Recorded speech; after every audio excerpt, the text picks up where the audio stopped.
have a successful financial plan, you have to have tangible financial goals, meaningful goals that are really compelling to you. So what should you do? Well, Dr. Stephen Covey, the author of The 7 Habits of Highly Effective People, gives us a little bit of an idea with his book and his habits. And habit number 2, begin with the end in mind. And what do we mean when we talk about retirement planning? Well, begin with what your destination is going to be. Where do you want to be in 10 years? Where do you want to be at age 65? And I would be more intentional than that. So if you have a retirement goal or a financial freedom goal, however you express that, pick a date specific in the future. And then once you have a date, then what's your money goal? Is that a per month, per year financial goal that you want to have money to spend in retirement or financial freedom? And then what I would do is go one step further and name that goal. Put something really compelling that means something to you. And that's what I mean by beginning with the end in mind. Start there, and then we'll work backwards. Now, we're going to hit some other tips here that are going to help you prepare yourself for a really great financial retirement. So what are some of the risks that you need to be thinking of in your financial plan? Well, one of them is kind of a weird one. It is a bit of a risk, but it's a great thing: longevity. How long are you going to live? That's the age-old question that we're all trying to figure out. If we knew that answer, this stuff gets to be really simple. But what we want to do is plan long enough. What you certainly don't want to do is make a financial plan that's way too short and you run out of money before you run out of life. You want to make sure that you end up your life with as much money as you need to have a really great, compelling life. And so begin with longevity. This chart reminds us of averages. That's an important thing. Averages, how long people live. So take a look at that chart and see what the averages are. I would invite you then to say, add some additional years. Think about your family gene pool. How is it? How's your health history? And then add the number of years to that so that you feel confident that you'll have a plan that lasts long enough. But I would not encourage you to shorten it up. Now, there are some situations where people have really horrible chronic conditions that they may think they're not going to live to a normal life expectancy. But we all probably know somebody who's beat those odds too. So I would err on the side of caution here and go with a very good long longevity. Well, in today's world, inflation is on everybody's radar. Well, in the financial business, we've always been thinking about inflation. That's that kind of icky word where we think about what the cost of goods and services are going to be in the future as they increase in price. You know, I think of inflation sort of like moles in the yard. Well, you walk out in your yard and it looks green, it looks plush, and then all of a sudden you start walking on it and the soil is soft. And all of a sudden you realize you're stepping in a hole. That's because the moles have eroded the foundation of your yard. That's what inflation is doing to your money. It's eroding the value of your money. And it's very important that you plan for inflation in retirement. You think about it, you've worked a long career. Well, hopefully your retirement is a long career, if you will. And you want to make sure that whatever something costs you today, that in 10, 20, or 30 years down the road, that you can still afford to pay for that. So our chart reminds us that inflation has run very hot or high at periods of time. We're in one of those periods right now where inflation's running well above 7%, but that's pretty unusual. Historically, we tend to think of inflation running somewhere around 3% on average. And our chart shows us that a dollar today in this chart, this is a 2021 chart, but a dollar in 2021, if you go out to say the year 2041, 20 years from now, it's going to take $1.81 to buy this same thing a dollar today buys. So that's the power of inflation.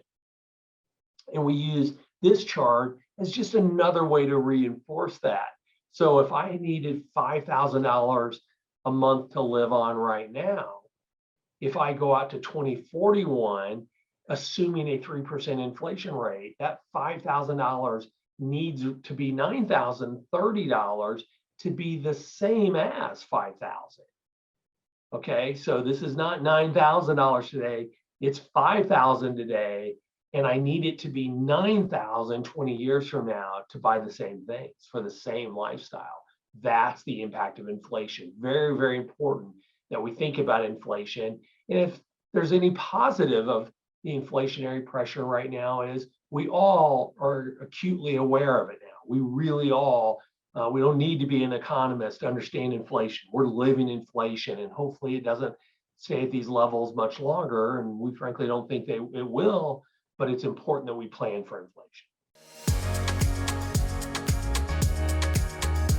Begin with the end in mind is so crucial at this step. So think in terms of what do you want that goal to look like? So if your expression's retirement, if yours is financial independence, financial freedom, what do you want it to look like? What do you want it to feel like when you're at this great milestone? And then put a pencil to it, put a spreadsheet, a calculator to it, and say, what's it going to cost to live the lifestyle that I want at this special time? And this is where it's really important to not just use the old rules of thumb. You are not a rule of thumb yourself. You're special, you're important. Your goal should be unique to you. You're important, your goal should be just as important. So put the effort into figuring out, if you're a traveler, what's the travel going to cost that maybe I don't travel now, and when I'm retired or financially free, I'm going to travel a ton. So I'm going to have all my normal expenses, and then I'm going to have all my additional expenses. So it's really important that you think through what that's going to cost and start coming up with that number in today's dollars. So we know what it costs today. So let's look at those costs today of what you think you'll want to do when you're financially free.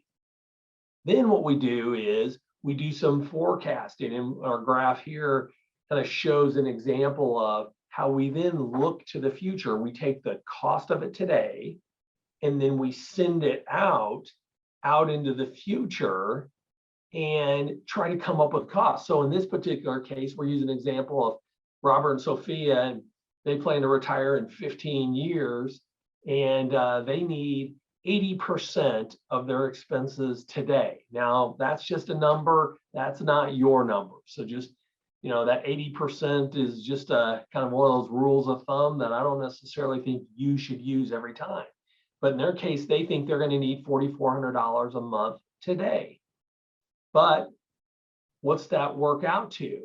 With inflation using 3%, 15 years from now, that $4,400 needs actually to be $6,855 15 years from now, so that they have this amount of money they need to buy what costs $4,400 today. Well, then what we do, just do some simple math and say, well, what's that a year? So 6,855 times 12 means they need $82,260 in year 15 so that they can have the lifestyle they want. But that's not the end of it. Then the next step is to think forward. In their case, they think they're going to live 20 years in retirement. So we have to factor that in, as well as inflation through that entire period. And so that's what this graph shows, is kind of illustrating the blueprint of what it's going to look like if you spend that same amount of money every single year. So by the end of their financial plan, they need $148,000 to live that same lifestyle. So when we talk about begin with the end in mind, that's what we're talking about. So start with your vision, your dream. What do you want your life to look like? What do you want it to feel like? Who are you going to be with? Really take some time to think about it, and then work backward from that and think about inflation, think about longevity. And what you'll be doing is starting the foundational steps to building a beautiful financial plan that will allow you to live the life that you want. So stay tuned for our next segments coming up that will talk about the next steps to build a successful financial plan. This content is all part of what we call our financial bootcamp process. It's a turnkey financial planning process that helps people get really comprehensive answers and gives them a great pathway to knowing they're well on their way to financial success. If you'd like to know more about that, obviously reach out to us at any time. We'd be happy to visit.